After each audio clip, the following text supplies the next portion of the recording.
Guys,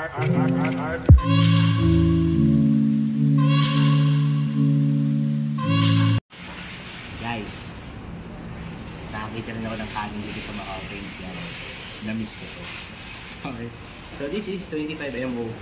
Tatlong ulam siya. Hindi namin alam kung ano. Alam ko lang dito is itong chicken wings. Okay. So yan. Kakahanap ko ng rice. Nakakita naman kami. Pero yun nga. Meron siya mga nilagay na I don't know kung ano. Tapos ito. But let's try it first. Ito yung nilagay niya isa. Hindi sila marunong ng English talaga. Yun yung medyo hassle. Oh. Pork. Masarap siya.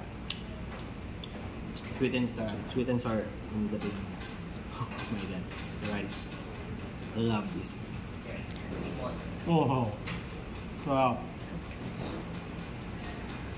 And this one, alam ko ano? Rice yung pumili natin. Para siyang egg. Egg na siya. Eh? Kain tayo. I-ano ko yung location nito later. Dun sa mga gustong kumain ng kanin dito. Thank you guys. Bye-bye.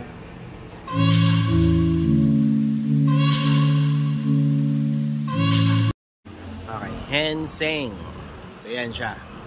It's only 22 and 25 MOP. Yung 22 MOP, 2 variants siya ng ulam.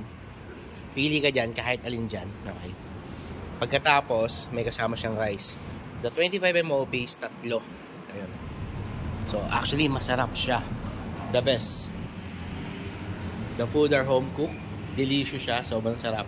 Okay, so worth it. So, malapit lang siya sa St. Paul Ruin tsaka sa simbahan ng St. Anthony. Doon kami papunta. Actually, yan yung simbahan. Silis. Kanin. Hindi ko alam kung anong, sa mga pupunta dito, tanungin nyo kung ano yung Chinese ng rice. Kasi, yung kagabi, we're looking for rice, binigyan niya kami, radish yung binigyan niya. Ito, totoong kanya na siya. Thanks God. Okay, 25 MOV. This is pork, sweet and sour pork na maliliit yung habi niya. Okay. And then chicken wings, plus the egg.